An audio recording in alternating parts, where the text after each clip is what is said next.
Welcome to Astral Time Walker, a history sleep story channel designed to help you relax, unwind, and fall asleep while drifting gently through the past. In this video, you'll be calmly guided through a second-person retelling of what it was like to roam the Nordic seas as a Viking in the 9th century. The narration will slowly fade into a soothing auditory ambience, aimed to gently put you to sleep. Turn your brightness low, your volume at a comfortable level, and your mind to rest. Enjoy. Chapter 1. Dawn Departure.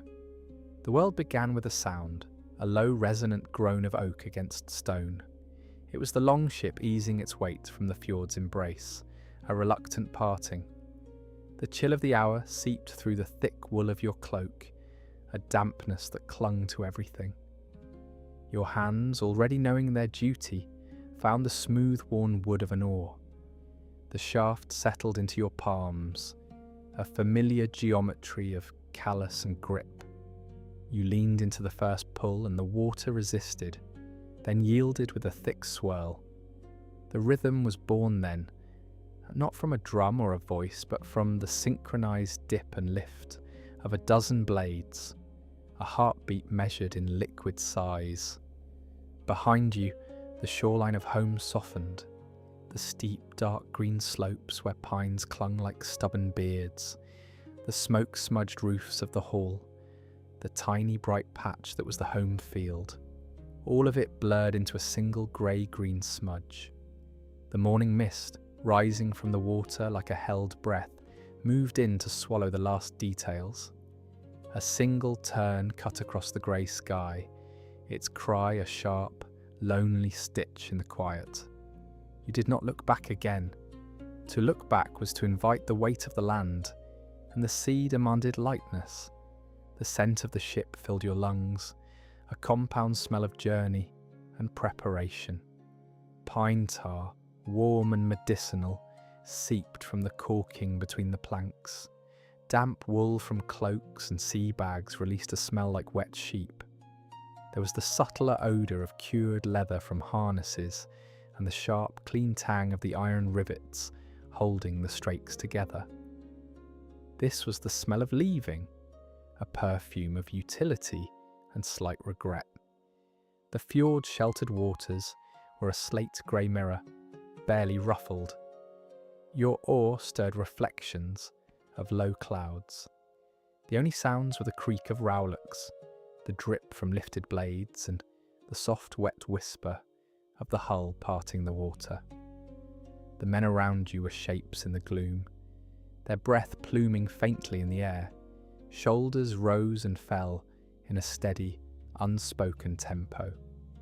The steersman at the aft, a solid shadow against the lightening east, guided the vessel with slight pressures on the great steering oar, his eyes on the narrowing mouth of the fjord where the open sea waited.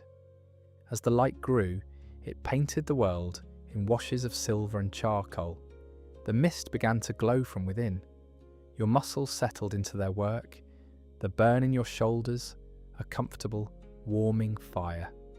The repetitive motion became a kind of thoughtlessness, a meditation in strain and release. Each pull was a step away, a deliberate unravelling of the ties that bound you to the hearth and the known path through the woods. The ship was a needle, and you were the thread, stitching a new line into the blank fabric of the sea. The mouth of the fjord approached, marked by two great shoulders of rock frosted with lichen. As the Longship slid between them, the character of the water changed. The gentle, confined ripples gave way to a broader, deeper swell. A new wind found you, a steady breath from the northeast, cool and smelling of distant places and open miles.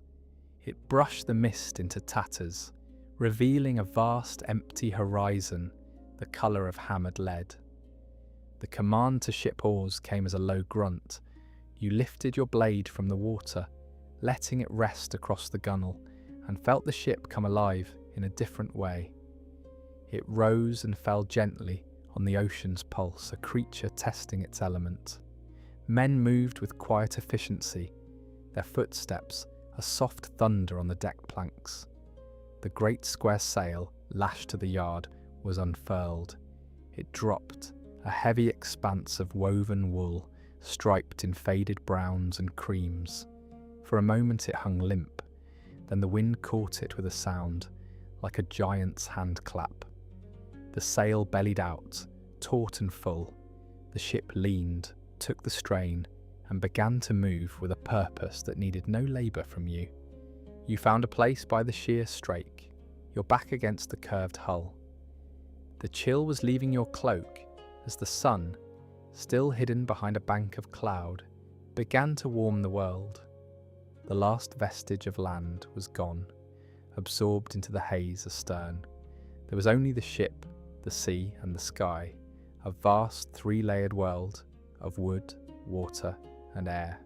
The tern had long since vanished. The only cries now were the groans of the rigging and the endless shushing song of the water along the clinker-built hull. You pulled your cloak tighter, the damp wool scratchy against your neck, and watched the wake, a pale spreading road leading back to a home that was already becoming a story. Chapter 2: The Rhythm of the Sea, Part 1.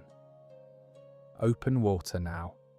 The world distilled to its essential elements: the arching bowl of the sky, the endless, shifting plain of the sea, and the long, lean vessel that bridged them. The sail, that great striped beast of woven wool, held the wind in a deep, rounded curve, a constant, breathy pressure that drove the ship forward, its patterns faded brown and dirty cream, from salt and sun, rippled with a life of their own, the fabric whispering secrets of the air. The deck moved beneath your feet, a living, breathing thing. It was not the solid, stubborn stillness of land, but a fluid, rolling dance. Your knees learned to bend and compensate, your balance becoming an unconscious, continuous negotiation with the sea's gentle, insistent will. You watched the play of light on the water, a spectacle of shattered mirrors. The sun, having burned through the morning's cloud veil, poured gold onto the swells. Each wave became a slope of liquid mercury, cresting into a line of brilliant, blinding white before subsiding into a trough of deep, translucent blue-green. The horizon was a perfect, clean line, a razor's edge between two immensities. It was a line that promised nothing and everything, a boundary that soothed the eye with its constancy, even as it whispered of all that lay beyond. The vastness could overwhelm, but you found its rhythm instead. The slow heave, the glittering path, the endless, soothing repetition. Your hands sought work, for idle hands invited restless thoughts. A fishing net, coiled in a leather bucket, had suffered a rent. You drew it out, the damp cords cool and rough. Sitting with your back against the mast block, you began the repair. Your fingers, knowing their business better than your mind did, took over. They picked at the broken weave, teased out the torn strands, and began the knotting. It was a practiced, meditative dance, a loop, a twist, a pull, the cord tightening with a satisfying firmness against your thumbnail. Each knot was a tiny, perfect promise of future sustenance, a small act of order imposed upon the chaos of the deep.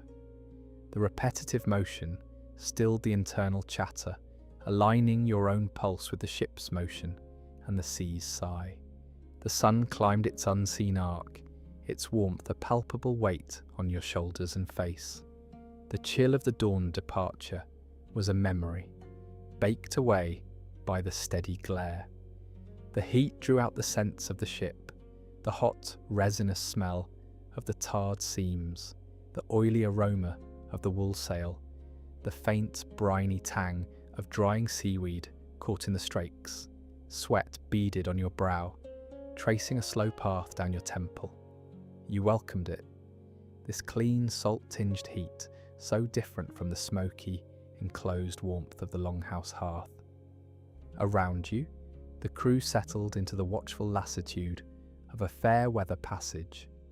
Some men slept in the scant shade of the sail, their faces peaceful. Others checked gear, their movements economical and slow. One man near the bow was whittling a piece of wood, the curled shavings catching the breeze and skittering across the deck like tiny pale insects. The steersman stood at his post, a statue of patient vigilance, his hands light on the tiller, his eyes forever scanning the water ahead and the set of the sail. The only consistent sounds were the wind's hum in the rigging, the liquid gurgle and hiss of the hull cutting through the sea, and the occasional creak of timber, the ship talking to itself. Your net grew whole under your fingers, the repaired section a neat, dense patch of intention. You examined your work, running a thumb over the knots, feeling their uniformity. It was good. You coiled the net back into its bucket, the task complete. With nothing to occupy them, your hands now rested on the sun-warmed gunwale. You looked down into the water rushing past the hull. Far below the surface, in the deep blue shadows, shapes flickered. Fleeting silver flashes that might have been fish or tricks of the light. The ship's shadow, a dark dragon-shaped companion, kept pace on the sunlit seabed below, diving and rising over submerged hills and valleys. This was the rhythm of the sea, not a storm's furious drumming, but a day-long, gentle ballad.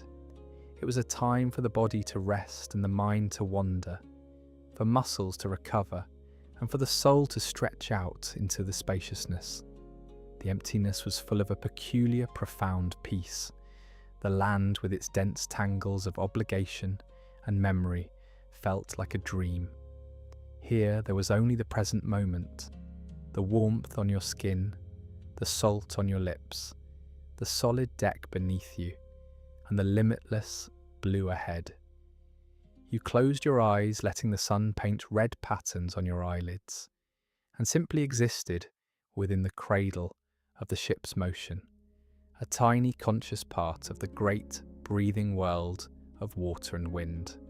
The journey had truly begun, not with the strain of the oar, but with this acceptance of the sea's vast, patient cadence. Chapter 2: The Rhythm of the Sea, Part 2. The afternoon brought a quiet watch. The sun, having passed its zenith, now cast longer, softer shadows across the deck. The light took on a honeyed quality, gilding the sail's stripes and warming the oak planks to a deep gold. Your post was near the stern, a place of relative stillness away from the wind's full press on the sail. Here the sound of the water was clearest, a constant whispering rush along the hull, a private conversation between ship and sea.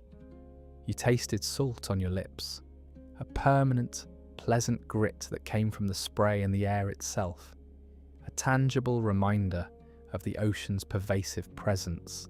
Time stretched elastic and slow. The horizon remained unbroken, a seamless join of blue and bluer. Your mind, lulled by the monotony, drifted without anchor. Memories of home surfaced like bubbles from the deep, the smell of baking barley bread, the sound of a particular laugh, but they felt distant and weightless, unable to hold form against the vast empty now. The sea demanded presence, not recollection. You focused on the physical sensations, the gentle, rolling lift and fall of the deck, the cool touch of the breeze on your sun-warmed neck, the rough grain of the gunwale beneath your palms.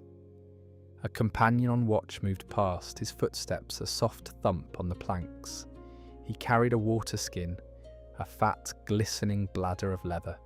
Without a word he offered it. Your hands touched briefly as you took the heavy skin. His fingers were calloused and cold from gripping a line. The exchange was silent, a communion of shared duty and understood need. You pulled the stopper with your teeth and drank. The water within was lukewarm and tasted faintly of the skin itself, but it cut through the salt on your tongue. You handed it back with a slight nod, another silent transaction completed. He moved on, and the moment dissolved back into the afternoon's fabric. Seeking a small occupation for your hands, you retrieved a piece of driftwood from a nook by the keel. It was a fragment, pale and smooth from its own long journey in the waves, bleached by sun and scoured by sand. Your belt knife came free with a soft snick. The blade was sharp, its edge catching the sunlight. You began to carve, not with purpose but with idleness. The knife bit into the soft, weathered wood with a gentle tearing sound. A curl of wood peeled away, thin as a parchment scrap, and spiraled into your lap. There was no design in mind. Your hand moved of its own volition, guided by the grain of the wood.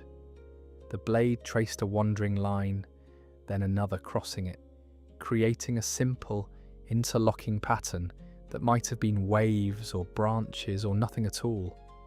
It was the motion that mattered, the steady, careful pressure, the focus required to guide the steel without breaking the fragile curl.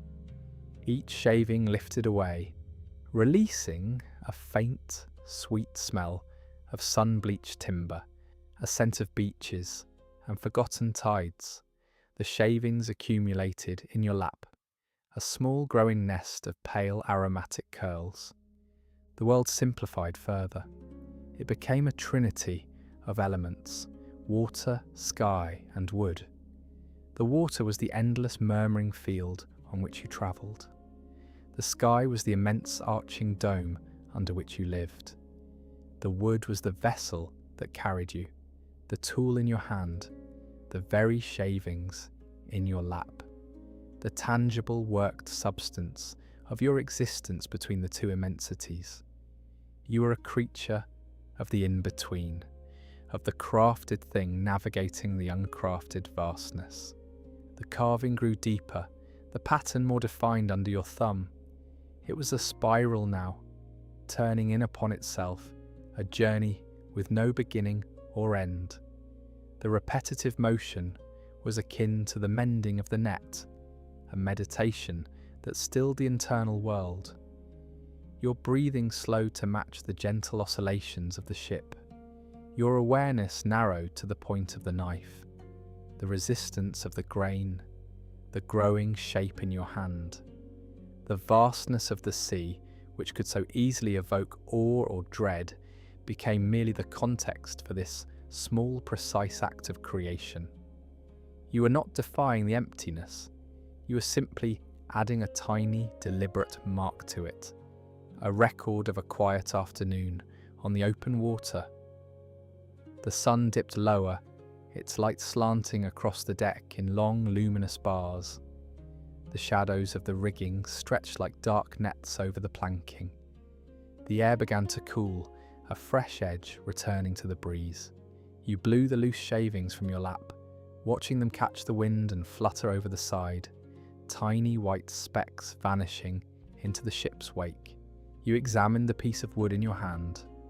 The spiral was clean and deep, a neat concentric groove. It felt good in the palm, a solid, shaped thing. You tucked it back into its nook by the keel, a small offering to the ship, or perhaps a secret left for the journey itself. Your watch was nearing its end. You stretched, feeling the stiffness of long stillness in your joints. The sea remained unchanged, a boundless, breathing entity. But you felt changed, settled into the voyage in a way you had not been at dawn. The quiet afternoon, the taste of salt, the silent exchange, the idle carving. These were the true rituals of passage, the small daily ceremonies that wove a person into the fabric of a long journey. The world was water, sky, and wood, and for now, that was enough. It was more than enough. It was everything. Chapter 3. The Craftsman's Hands.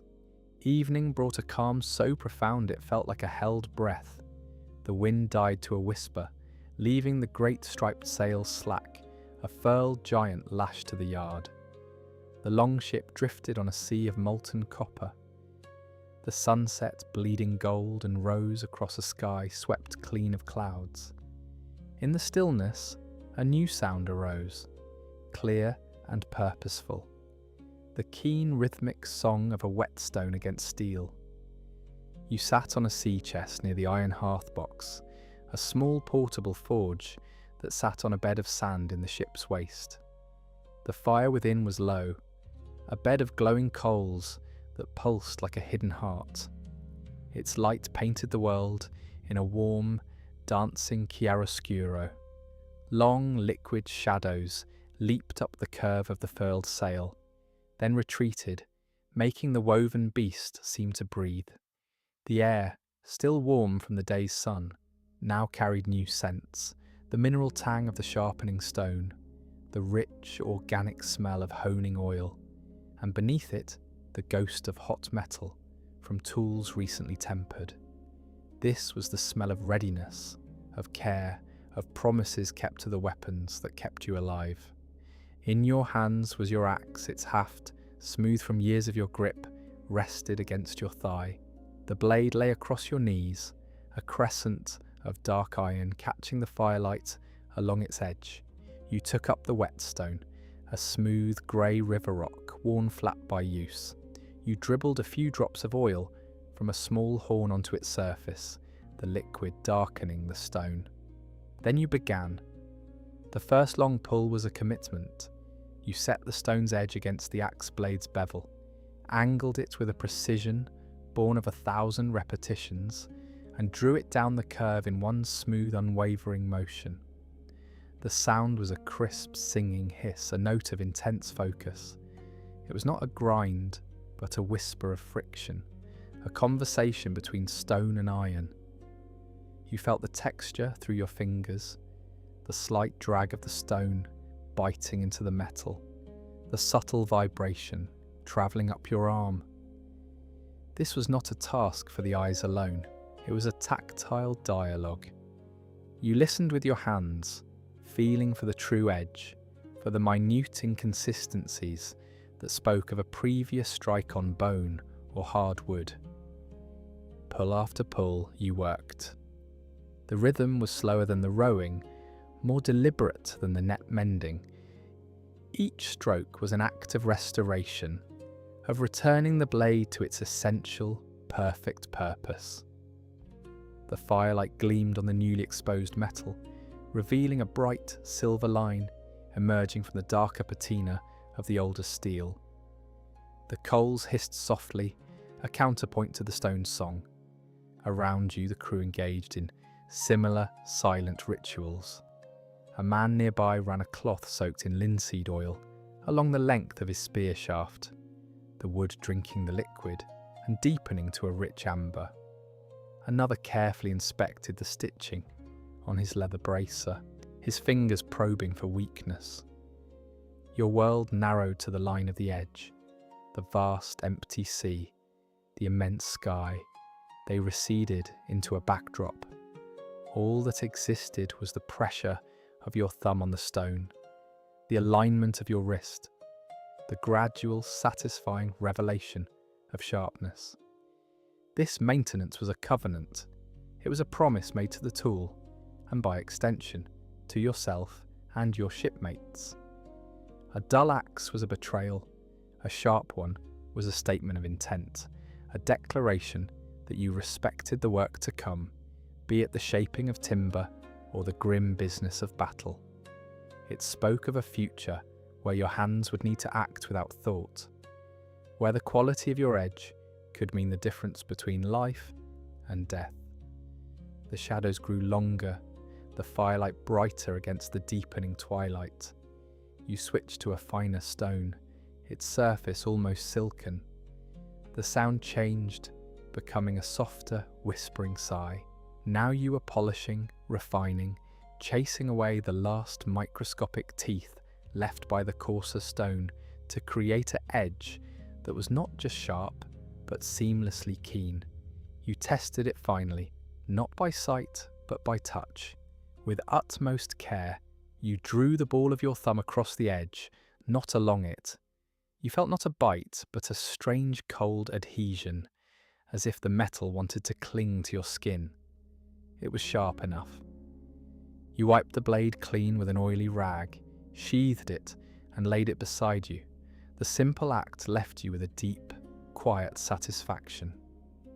The fire in the hearth box was fading to embers, their glow painting the faces of the men in ruddy light and cavernous shadow. The smell of hot metal had faded, leaving the oil and the sea air. The ship rocked gently on the darkening water, a cradle in the vast night.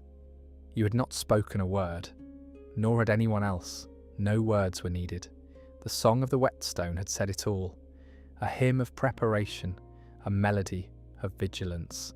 The ritual was complete, the tools were ready. And so, in the quiet heart of the calm evening, were you? Chapter 4. The First Storm, Part 1. The wind shifted. It was a subtle thing at first, a mere hesitation in the steady breath that had filled the sail for days. Then it grew insistent, a persistent nudge against the cheek that carried a new, colder scent, a smell of deep water churned and of distant rain. You looked to the horizon, to the west where the sun had sunk hours before. There the sky was no longer a clean gradient of twilight blues. It was a wall, a towering mass of cloud the colour of a week-old bruise, purpled and swollen, its underbelly stained a sickly yellow-green by some hidden, dying light. It gathered with a silent, ominous purpose, swallowing the last stars. On deck, the change was felt more than heard. The easy rhythm of the night watch fractured into a new, sharper tempo. The steersman's voice, usually so spare, cut through the thickening air, a low command that was not so much heard in the ears as felt in the bones. There was no panic, only a swift, practiced awakening of the ship's muscle. Your own muscles tightened in response, a primal coil of anticipation. The comfortable lassitude of the voyage was shed like a cloak. You moved with the others, your boots finding sure purchase on the deck that now had a different, more nervous motion. The sea's surface, so recently a sheet of dark silk, was beginning to pucker and fret, little cat's paws of wind sketching fleeting patterns of white. The task was to reef the sail, to reduce its great expanse before the coming fury could catch it whole. You scrambled up onto the sheer strake, the world tilting beneath you, and grasped the rough wet lines. The sail, that familiar striped beast, was no longer a passive drudge. It fought, as you and others hauled, gathering the heavy wool canvas up toward the yard. It snapped and bellied with sudden vicious gusts, the fabric cracking like a giant's whip. It was a live thing suddenly awakened to anger, and it took the strength of your back and the grip of your hands to subdue it, to wrestle the roaring expanse into a tighter, smaller bundle lashed securely. The light died swiftly, the bruised clouds racing to smother the sky. The world became a study in monochrome, the black of the water, the looming grey of the clouds, the pale ghost of the ship. Then came the first cold spray. It hit your face not as a mist, but as a solid stinging slap, a volley of icy needles flung from a wave that slapped the ship's side with a sound like a hammer on a hollow log.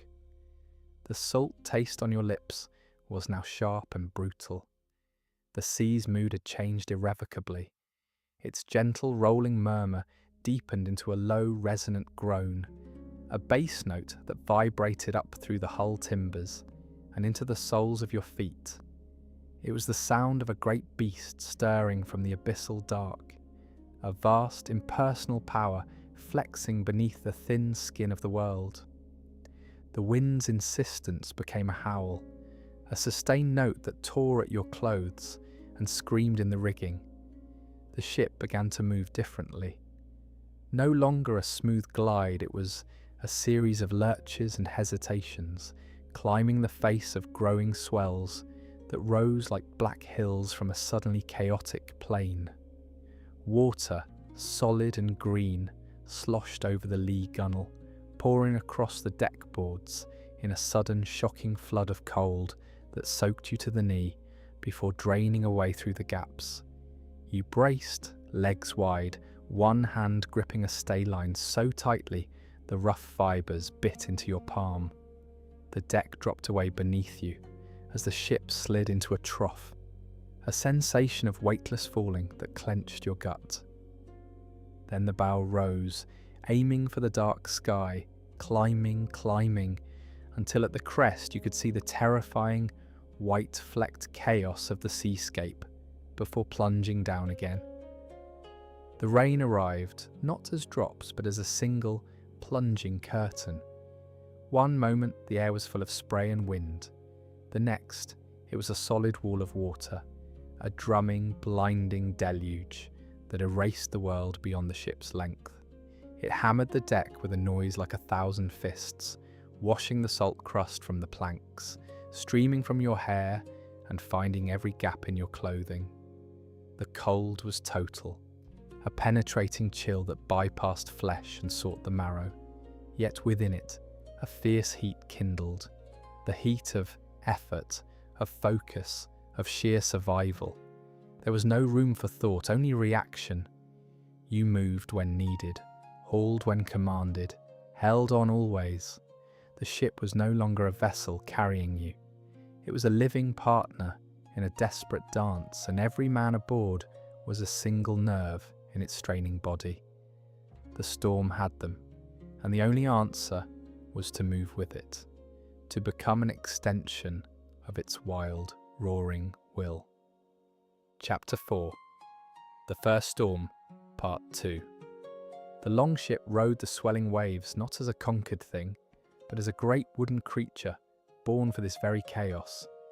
It climbed the black, liquid mountains with a groaning determination, its bow slicing into the crests, sending explosions of white spray back over the deck in cold, drenching gusts. Then it would hang, for a heart-stopping moment, at the summit, perched between the howling wind and the yawning trough, before pitching forward into the descent. The fall was a sickening lurch, a plunge that stole breath and tightened the gut, ending in a deep, shuddering impact as the hull met the rising slope of the next wave with a crash that jarred every tooth in your skull. You found yourself braced at the steering oar, your hands locked on the great tiller, the rough-hewn wood vibrating like a living spine. The steersman had been called away to help secure a thrashing line, and his place was yours for a few crucial minutes. The sea's immense power translated directly through the timber, a torrent of information written in shudder and strain. It was a language of pressure and resistance, a constant, violent argument between the ship's will to stay its course and the storm's desire to spin it into oblivion. Your arms burned with the effort of small, constant corrections, your entire body becoming a dampened counterweight to the ocean's shoves. There was no fear in this work, only a profound, all-consuming focus on balance and motion. Fear was a luxury for which there was no room, a static emotion drowned out by the dynamic, immediate demands of physics and survival. Your world narrowed to the feel of the tiller, the angle of the wind-driven rain on your face, the looming shape of the next wave seen as a deeper black against the blackness. The rain intensified from a curtain to a solid, drowning deluge. It fell not in drops but in continuous, heavy rods, a drumming onslaught that turned the deck into a shallow, churning river. It washed the salt crust from the planks, scoured the grime from the furled sail, and streamed in blinding rivulets from every edge. It soaked through wool and leather, a cold so complete it felt like wearing the sea itself. Yet within that penetrating chill, a strange clarity emerged. The rain washed away everything extraneous, the memory of calm days, the thought of distant shores, the very concept of a future beyond the next wave. There was only the now, the heaving deck, the screaming wind, the bite of the tiller in your palms, and the relentless, purifying hammer of the rain.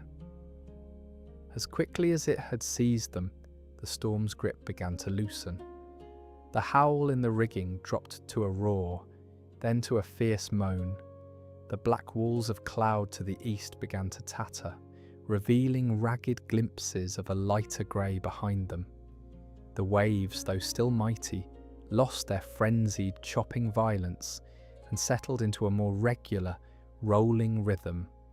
The ship's motion eased from a series of brutal lurches to a powerful, predictable rise and fall.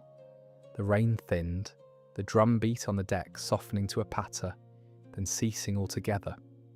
A patch of silver appeared low in the sky, then widened, illuminating the seascape with a strange ethereal glow. The world that emerged was cleansed and glittering.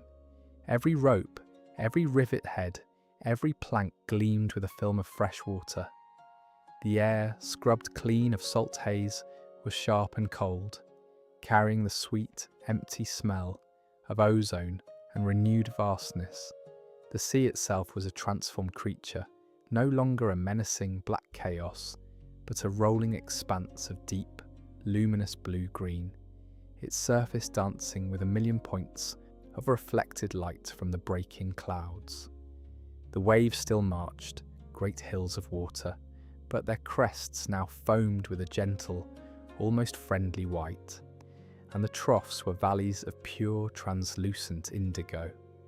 The ship, dripping and battered but utterly sound, rode them with a newfound grace, a creature resting after a fierce trial. Exhaustion arrived then, a deep, pleasant heaviness in the limbs. You relinquished the steering oar as the rightful helmsman returned, his face etched with the same spent focus. Your hands uncurled stiffly from the tiller, the imprint of the wood pressed into your palms.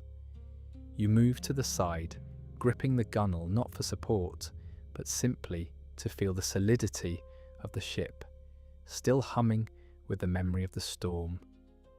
The crew moved slowly, checking lashings, coiling lines, their movements weary but punctuated by glances at the brightening sky and the calming sea. No words were exchanged. The shared experience was too immediate, too total for speech. It lived in the set of their shoulders, in the slow nods, in the way they touched the ship's wood, as if reassuring themselves and it that they had endured together. The last of the bruise-coloured clouds scudded away to the horizon, leaving a sky washed pale blue and streaked with high, feathery mares' tails. The sun, still hidden but climbing, painted the eastern clouds with edges of gold and rose. The wind settled into a steady, fresh breeze, cool and invigorating. The storm had passed through like a furious, cleansing spirit, and in its wake it left not destruction, but a profound sense of renewal. The glittering world felt larger, the air easier to breathe. The ship, tested and proven, felt more like home than ever. Not just a vessel of travel, but a living testament to resilience. You stood at the rail, the cold, wet wool of your tunic clinging to your skin, and watched the wake unfurl behind, a long, straight path of churned phosphorescence across the glittering blue. The fear had never come. In its place was a deep, quiet confidence, hard-won and carried in the bones. The first storm was over. The sea had shown its temper, and they had answered. The journey could now truly begin. Chapter 5. New shore at dawn. A dark line, faint as a pencil stroke, resolved itself on the horizon, just as the first grey light seeped into the eastern sky. For days the only lines had been the seam between sea and sky, a boundary that promised nothing. This was different. It held a thickness, a suggestion of substance. As the light grew, the line deepened into a smudge of deepest green, and then slowly into the distinct, ragged silhouette of trees. Land. Not the familiar steep-sloped fjords of home, but a low forested coast that seemed to stretch endlessly north and south, a vast, sleeping beast. The call reached them across the still water first, a strange, chattering cry, unlike the gulls and terns of northern waters. It was a liquid, questioning sound, repeated from the unseen depths of that green wall. The wind had died to a whisper, and the Longship ghosted forward on the last momentum of the night's breeze, the sail hanging slack. The world was utterly silent, but for those alien bird calls and the soft lap of water against the hull. Every man was on deck, eyes fixed on the growing shore. The weariness of the storm and the long passage fell away, replaced by a sharp, quiet alertness. You went to the bow, your hands resting on the smooth, dragon-headed prow. The details emerged with the light. The trees were mostly pine, but their shape was subtly wrong. Broader, darker. Between them, you glimpsed the silver flash of a stream cutting through to the sea. The shoreline itself was not sand, but a pale, gravelly beach that sloped gently into the water. To the south, a deeper indentation promised shelter. A cove, a low word from the steersman, and the oars were slipped into the water. The familiar rhythm began again, but it felt different now. Each pull was purposeful, aimed. The ship turned, its bow pointing toward the cove's mouth. The water here was clearer, revealing a stony bottom dappled with sunlight that pierced the surface. You watched for shadows that might mean rocks, your eyes straining. The cove opened before them, a perfect crescent of pale gravel embraced by two wooded headlands. The water within was calm, a mirror reflecting the overhanging trees and the pink-streaked sky. With a final gentle pull, the ship's keel touched bottom. The sound was a long soft hiss, the grating of stone and sand beneath the wood, a sound of arrival. The ship nudged forward a last few feet and came to rest, canted slightly. The silence that followed was profound, broken only by those strange distant birds and the gentle creak of the hull settling. You were the first over the side. The water was shockingly cold, a band of ice around your calves as you waded the last few steps to shore. Your boots, heavy with sea water, sank into the wet sand and gravel with a satisfying crunch. You stood still for a long moment, the solid, unyielding earth beneath your feet, feeling alien after weeks of the deck's constant motion. It did not roll or shift. It held you, absolutely. The air was the first true breath of the new land. It filled your lungs, cool and damp, carrying a complex perfume utterly foreign to the sea's simple salt. There was the rich, dark scent of damp earth, of centuries of fallen leaves decaying into a soft, black mould. Underneath that was a sharp, clean note of pine resin and a faint, sweet rot from mushrooms hidden in the shadows. It was the smell of life and death intertwined, of a world that turned in cycles of growth and decay, a world of roots and shadows, so different from the sun-bleached, wind-scoured world of the open sea. The crew fanned out cautiously, some remaining to secure the ship, others moving to the tree line, axes in hand, eyes watchful. Your task was water.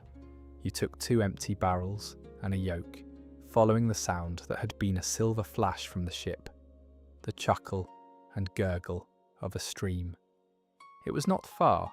A narrow cut in the gravel beach led up a slight rise, and there it was, spilling over a bed of mossy stones, clear as glass. You knelt on the bank, the moss cool and spongy under your knees. For a moment, you simply watched the water dance over the rocks, catching the morning light in 1,000 tiny sparkles. Then you cupped your hands and plunged them in. The cold was a shock, a pure, piercing clarity that shot up your arms. You brought the water to your lips and drank. It had no taste of leather or stale skin. It tasted of stone and cold and nothing else, a blank, perfect purity that washed the last of the sea salt from your mouth. It was the best water you had ever tasted. Filling the barrels was a slow, rhythmic process, dipping, pouring, the heavy splash as the water level rose inside the staved wood.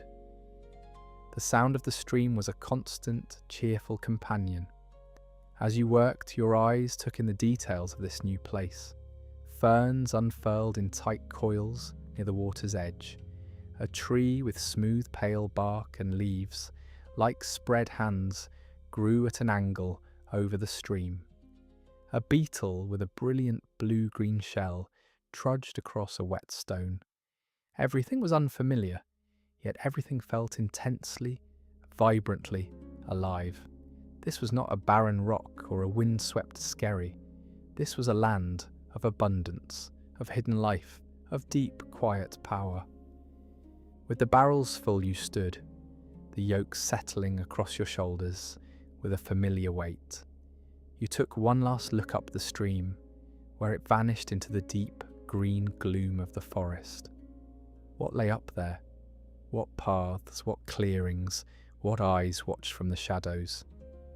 The questions hung in the damp air, unanswered. You turned and made your way back down to the beach, your boots leaving a dark print in the wet sand. The clean, cold water sloshing gently in the barrels behind you. The ship waited, a dark shape on the pale shore, a piece of the old world resting on the edge of the new. You had arrived, the voyage was over, the exploration had just begun. Chapter 6. The Forest Forage. The forest swallowed you whole. One step beyond the sun-dappled fringe of the beach and the world changed. The vast open sky of the sea was gone, replaced by a dense living ceiling of interlocked branches and needled boughs that filtered the morning light into a muted green-gold haze. The air, so fresh and mobile on the shore, became still, cool, and deeply fragrant. It was a slow walk, not from weariness, but from the necessity of learning a new language of shape and sound. Your footsteps, which on the ship's deck had been firm, and on the gravel beach had been crisp, were now utterly muffled by a thick carpet of moss. It was a spongy, emerald blanket that covered every rock and root, absorbing sound, giving the impression of moving through a dream where your passage left no mark. Your eyes, accustomed to the horizon's clean line and the sea's repetitive swell, had to learn anew. Here, nothing repeated. Every angle was unique.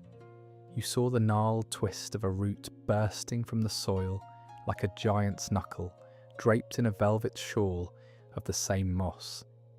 You saw the fallen monarch, a pine trunk so vast 2 men could not have encircled it. Its bark sloughed away in great plaits, its heartwood softened by decades of damp. And there, clustered on its side like a village of tiny silent beings, were mushrooms. They fanned out in shelves of leathery brown, while others, more delicate, stood on slender stems with caps of creamy white, their gills precise and dark as etched lines. Further in, a splash of colour caught your eye, a low, tangled patch of greenery hugging a sunnier clearing. Nestled among the serrated leaves were berries, glowing like droplets of captured amber. Cloudberries. You knelt, the damp earth cool through your trousers. Your fingers, careful among the thorny stems, plucked one. It was soft, almost translucent. You placed it on your tongue. The taste was a startling sweet tart burst, a flavour of sun on alpine bogs, entirely foreign to the dry, hard bread and salt fish of the ship's stores. It was the land's first direct gift, a tiny, potent promise of sustenance. The practical task was kindling. You moved to a stand of young birch, their bark gleaming white in the gloom, like slender ghosts. Your knife found the seam. You worked a corner loose and began to strip a long sheet. The texture was a revelation, rough and fibrous on the outside, but peeling away to reveal an inner layer of astonishing papery thinness. Dry and perfect for catching a spark, the sound was a long, tearing whisper, a private sound in the public quiet of the woods. You rolled the strips into a tight bundle, the material crisp and faintly aromatic in your hands. With the bundle secured at your belt, you found a place to pause. A great grey rock, warmed by a shaft of sunlight that pierced the canopy, offered a seat. You sat, laying your hands on its sun-warmed surface, feeling the residual heat seep into your bones, still carrying the deep chill of the sea voyage. And you listened. At first there seemed to be only silence, a heavy, woolen quiet. But as your own breathing slowed, the hidden life of the woods unveiled itself. It was a world of subtle, layered sound. A rustle in the thick leaf litter, too deliberate for wind, suggested a vole or a shrew going about its minute business. A single, resonant tap, tap, tap echoed from high above, a woodpecker's diligent search. From every direction came the soft, intermittent drips of moisture, falling from leaf to fern to moss. A slow, random percussion. A breeze too high to feel in the forest floor stirred the pine tops, and the sound came down as a distant, sighing roar, like the memory of the sea heard through a thick wall. This was a world apart. The sea's vastness was about exposure, about presenting yourself to the elements and the empty horizon. It was a realm of sweeping lines and grand, impersonal forces. This forest was a realm of intricate, secret detail. It was about things hidden, about life thriving in layers and shadows, in the rot of the fallen log and the sun-warmed patch of rock. It was dense, intimate, and watchful. You felt not exposed, but enveloped. The trees were not a view. They were a presence. The air did not move you, it held you. You realised you had been holding your shoulders in the same tense, braced posture required for weeks on the ship, ready for the next roll or gust. Here, there was nothing to brace against but stillness. You consciously let the tension drain, feeling your back settle against the rock. The forest asked for a different kind of attention. Not the vigilant scan of the horizon for weather or sail, but a soft, focused absorption of the immediate, teeming microcosm. It was a relief, and a new kind of exhaustion seeped in, the fatigue of deep sensory change. A flicker of movement at the edge of your vision. A squirrel, its fur a red-brown flash, streaked up the trunk of an oak, vanishing into a knothole. Its brief chattering scold was the loudest sound you'd heard. It was a reminder that you were the outsider here, the large, clumsy creature disturbing the subtle order. You stood, the moss sighing softly under your weight. You took one last deep breath of the damp, verdant air, committing its complexity to memory, the decay, the resin, the sweet rot, the cold stone. Then you turned, following your own faint impressions in the moss back toward the slice of brighter light that marked the beach. The bundle of birch bark tapped softly against your thigh with each step, a tangible yield from the quiet woods. You carried back more than kindling. You carried the profound, settling silence of the deep forest, a counterweight to the sea's endless roar, a new rhythm now held within you. Chapter 7. The Silent Trade. The chosen beach was a long, lonely crescent of pale sand, far from the sheltered cove where the Longship rested. It was a place of exposure, where the wind off the sea had sculpted the dunes into smooth rolling hills held together by clumps of sharp, whispering grass. This was not a beach for landing, but for meeting. The silence here was different from the forest's watchful hush. It was a wide, empty silence, filled only with the hiss of retreating waves and the lonely cry of a gull circling high overhead. You worked with deliberate care, the only sound the soft thump of goods laid upon a spread-out sealskin. The items were chosen for their value in a wordless conversation. 2 bundles of fox and beaver pelts, their fur soft and rich, shaken free of salt. 3 coils of meticulously braided rope, made from tough, pliable walrus hide, each knot and twist a testament to patient craftsmanship. A small oiled pouch filled with amber nuggets, their warm golden depths catching the low afternoon light. These were not weapons, nor tools of conquest. They were offerings of utility and beauty, a vocabulary of trade laid bare upon the sand. When the display was complete, you withdrew. It was a ritual as precise as the sharpening of the axe. You turned your back on the goods and walked up the beach, your boots sinking into the soft, dry sand of the higher dunes. You found a place to wait where the marram grass grew thick, a shallow depression that offered concealment without obstruction. From here, you could see the spread seal skin and the empty tree line 100 paces inland, a dark, unbroken wall of pine and fir. You settled in, the sand still holding the day's warmth beneath you. The wind carried the scent of salt and the dry, sweet smell of the grass. Time stretched, measured not in heartbeats, but in the slow crawl of the cloud shadows across the sand. The sun dipped toward the western sea, lengthening the shadows of the dunes into long blue fingers. Your muscles ached from stillness, but you did not shift. This was part of the transaction, the patience, the willingness to be unseen, to demonstrate that the goods could be trusted alone. The sea murmured its endless refrain. A sandpiper darted along the water's edge, a tiny, frantic clockwork toy.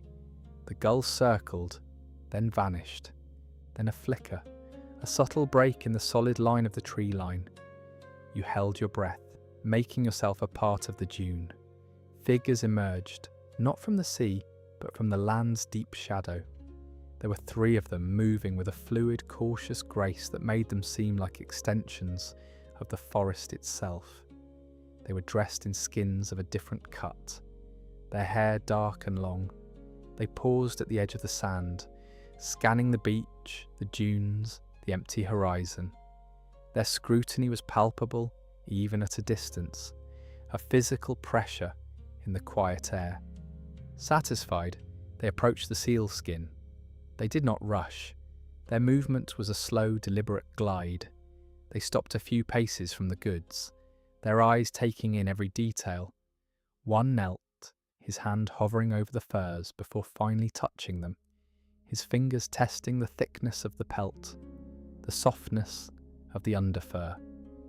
Another uncoiled a length of the walrus hide rope, testing its strength with a firm, steady pull. They examined the amber, holding a nugget up to the fading light. Their faces were impassive, but their attention was absolute. A silent appraisal that carried more weight than any shouted negotiation. After several long minutes, they conferred amongst themselves with the barest tilts of their heads, a language of glances. Then they moved. From a pouch, the kneeling one produced a bundle of cloth. It was woven in a complex geometric pattern of earthy browns and muted reds, the fabric dense and warm-looking. He laid it neatly beside the furs.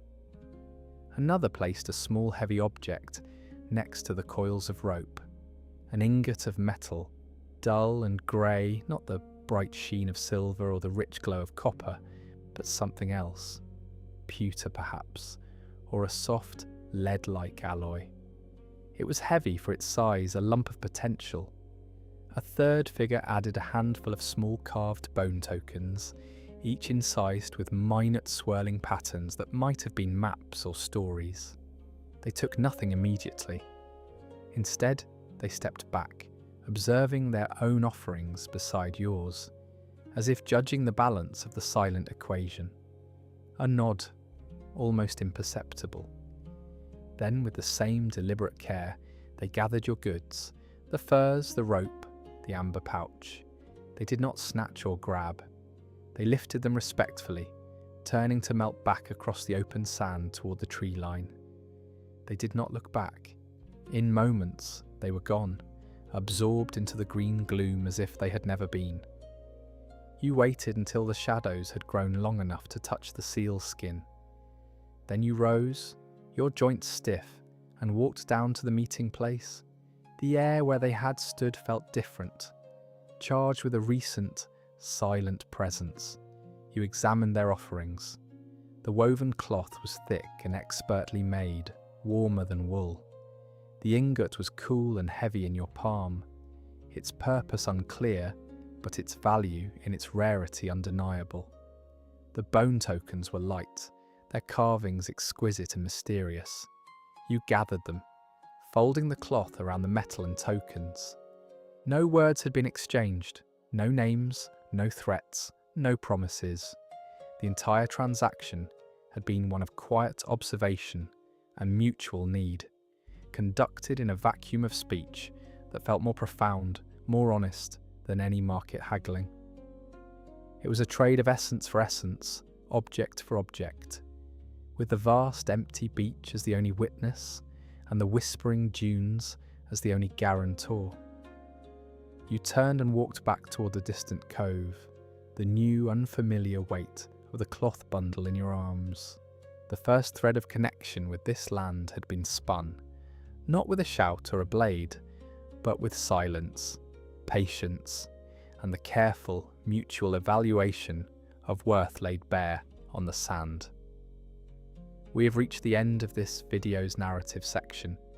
What follows is a gentle transition into soothing auditory ambience aimed at putting you to sleep for good. I hope you have already drifted off into a deep slumber by this point, but if you have not, do not worry. Put your mind at ease, relax your body, and take a few deep breaths. There is nothing left to do. You have reached the end of your day. Have a good night, and may you sleep well.